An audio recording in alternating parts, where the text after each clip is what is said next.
Chapter 3.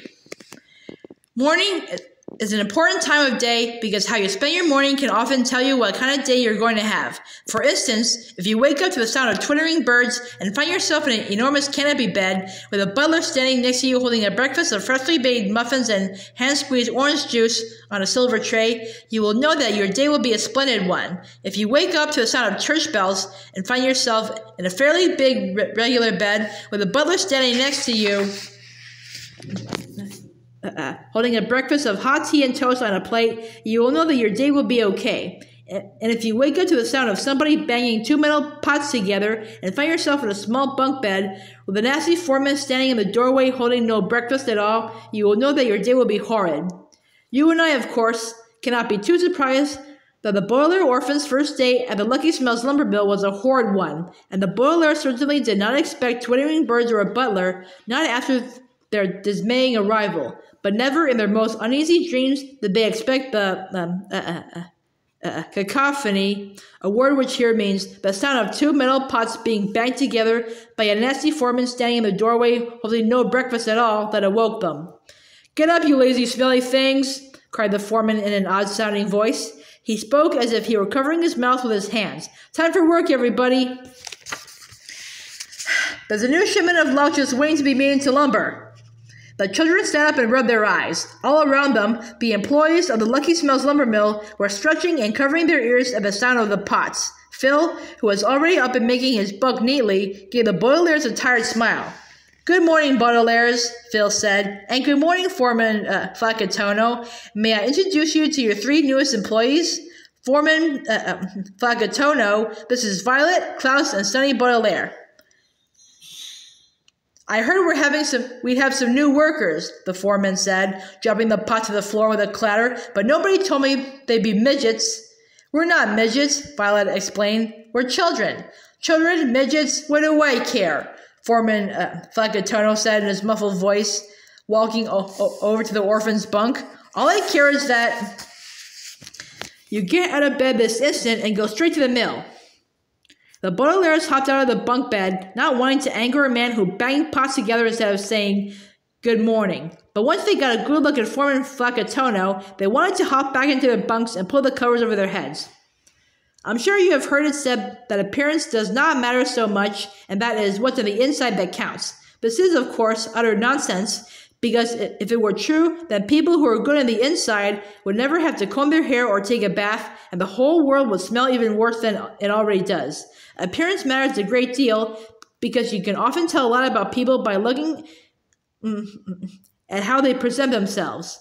And it was the way Foreman Flacatono presented himself that made the orphans want to jump back into their bunks. He was wearing stained overalls, which never make a good impression, and his shoes were taped shut instead of being tied up with laces. But it was the foreman's head that was the most unpleasant.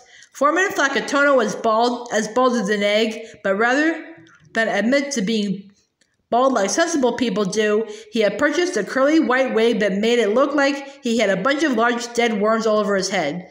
Some of the worm hairs stuck straight up, and some of them curled off to one side, and some of them ran down his ears and his forehead, and a few of them stretched straight out ahead, as if they wanted to escape from Foreman Flacatono's scalp. Below his wig was a pair of dark and beady eyes, which blinked at the orphans in a most unpleasant way. As for the rest of his face, it was impossible to tell what it looked like, because it was covered with a cloth mask, such as doctors wear when they are in hospitals. Foreman Flacatono's nose was all curled up under the mask, like an alligator hiding in the mud, and when he spoke, the Baudelaires could see his mouth opening and closing behind the cloth. It is perfectly proper to wear these masks in hospitals, of course, to stop the spreading of germs, but it makes no sense if you are the foreman of the Lucky Smells lumber mill. The only reason Foreman Flacatono could have for wearing a surgical mask would be to frighten people, and as he peered down the Baudelaire orphans, they were quite frightened indeed. "The first thing you can do, Baudelaires," Foreman Flacatono said, "is pick up my pots, and never make me drop them again." "But we didn't make you drop them," Klaus said. "Bram," Sunny added, which probably meant something like, "and our last name is Baudelaire." "If you don't pick up the pots this instant," Foreman Flacatono said. "You will get no chewing gum for lunch." The Baudelaire orphans did not care much for chewing gum, particularly peppermint chewing gum, which they were allergic to, but they ran to the pots. Violet picked one up and Sunny picked up the other, while Klaus hurriedly made the beds. "Give them to me," Foreman Flacatono snapped, and grabbed the pots out of the girls' hands. "Now, workers, we've wasted enough time already. To the mills! Logs are waiting for us." "I hate log days," one of the employees grumbled, but everyone followed Foreman Flacatono out of the dormitory and across the dirt-floored courtyard to the lumbermill, which was a dull gray building with many smokestacks sticking out of the tub like a porcupine's quills. The three children looked at one another worriedly, except for one summer day, back when their parents were still alive, when the Baudelaires had opened a lemonade stand in front of their house. The orphans had never had jobs, and they were nervous. The Baudelaires followed Foreman Flacatono into the lumbermill and saw that it was all one huge room filled with enormous machines. Violet looked at a shiny steel machine with a pair of steel pincers like the arms of a crab and tried to figure out how this invention worked. Klaus examined a machine that looked like a big cage with an enormous ball of string trapped inside and tried to remember what he had read about lumbermills. Sunny stared at a rusty, creaking-looking machine that had a circular saw blade that looked quite jagged and fearsome and wondered if it was sharper than her own teeth. And all three Baudelaires gazed at a machine covered in tiny smokestacks that held a huge flat stone up in the air and wondered what in the world it was doing there. The Baudelaires had only a few seconds to be curious about these machines, however, before Foreman Flacatono began clanging his two pots together and barking out orders. "The logs!" he shouted. "Turn on the pincher machine and get started with the logs." Phil ran to the pincher machine and pressed an orange button on it. With a rough whistling noise, the pinchers opened and stretched toward the far wall of the lumbermill. The orphans had been so curious about the machines that they hadn't noticed the huge piles of trees that were stacked, leaves and roots and all, along one wall of the lumbermill, as if a giant had simply torn a small forest out of the ground and dropped it into the room. The pinchers picked up a tree on top of the stack and began lowering it to the ground, while Foreman Flacatono banged his pots together and shouted, "The debarkers! The debarkers!"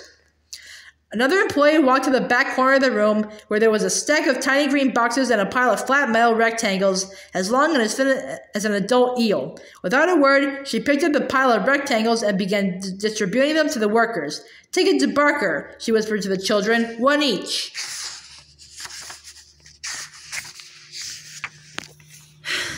The children each took a rectangle and stood there, confused and hungry, just as the tree touched the ground.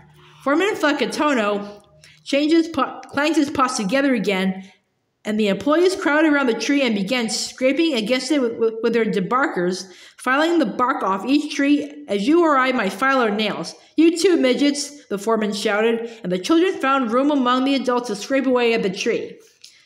Phil had described the rigors of working in a lumbermill, and it had certainly sounded difficult, but as you remember, Phil was an optimist, so the actual work turned out to be much, much worse. For one thing, the debarkers were adult-sized, and it was difficult for the children to use them. Sunny could scarcely lift her debarker at all, and so used her teeth instead, but Violet and Klaus had teeth of only an average sharpness, and so had to struggle with the debarkers. The three children scraped and scraped, but only tiny pieces of bark fell from the tree. For another thing, the children had not eaten any breakfast, and as the morning wore off, they were so hungry that it was difficult to even lift the debarker, let alone scrape it against the tree. And for one more thing, once the tree was finally cleared of bark, the pinchers would drop another one onto the ground, and they would have to start all over again, which was extremely boring. But for the worst thing of all, the noise at the Lucky Smells lumbermill was simply deafening. The debarkers made their displeasing scraping sound as they dragged across the trees. The pinchers made the rough whistling noise as they picked up logs, and Foreman Flacatono made his horrendous clanging noise as he banged his pots together. The orphans grew exhausted and frustrated. Their stomachs hurt and their ears rang, and they were unbelievably bored. Finally, as the employees finished their 14th log, Foreman Flacatono banged his pots together and shouted, "Lunch break!" The workers stopped scraping, and the pincher stopped whistling, and everyone sat down, exhausted, on the ground. Foreman Flagatono threw his pots on the floor, walked over to the tiny green boxes, and grabbed one. Opening it with a rip, he began to toss small pink squares at the workers, one to each. "You have 5 minutes for lunch," he shouted, throwing 3 pink squares at the children. The Baudelaires could see that a damp patch had appeared on his surgical mask, from spit flying out of his mouth as he gave orders. "Just 5 minutes." Violet looked from the damp patch on the mask to the pink square in her hand, and for a second she didn't believe what she was looking at. "It's gum," she said. "This is gum." Klaus looked from his sister's square to his own. "Gum isn't lunch," he cried. "Gum isn't even a snack." "Tanko!"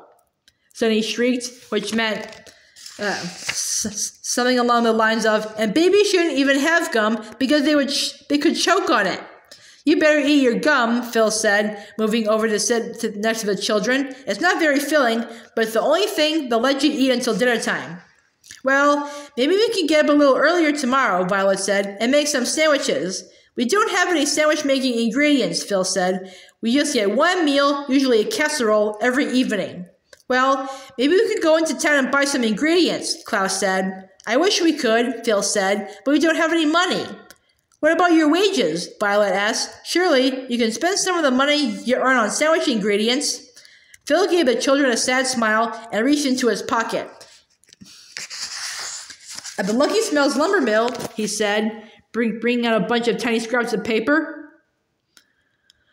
"They don't pay us in money. They pay us in coupons. See, here's what we all earned yesterday. 20% off a shampoo at Sam's Haircutting Palace. The day before that, we earned this coupon for a free refill of iced tea. And last week, we earned this one. Buy 2 banjos and get one free. The trouble is, we can't buy 2 banjos because we don't have anything but these coupons." "Now new!" Sunny shrieked, but Foreman Flagatono began banging his pots together before anyone could realize what she meant. "Lunch is over," he shouted. "Back to work, everyone." "Everyone except you, Baudelaire. The boss wants to see you 3 in his office right away." The 3 siblings put down their debarkers and looked at one another. They had been working so hard that they had almost forgotten about meeting their guardian, whatever his name was. What sort of man would force small children to work in a lumber mill? What sort of man would hire a monster like Foreman Flagatono? What sort of man would pay his employees in coupons or feed them only gum? Foreman Flagatono banged his pots together again and pointed at the door, and the children stepped out of the noisy room into the quiet of the courtyard. Klaus took the map out of his pocket and pointed the way to the office. With each step, the orphans raised small clouds of dirt that matched the clouds of dread hovering over them. Their bodies ached from the morning's work, and they had an uneasy feeling in their empty stomachs. As they had guessed from the way their day began, the 3 children were having a bad day. But as they got closer and closer to the office, they wondered if their day was about to get even worse.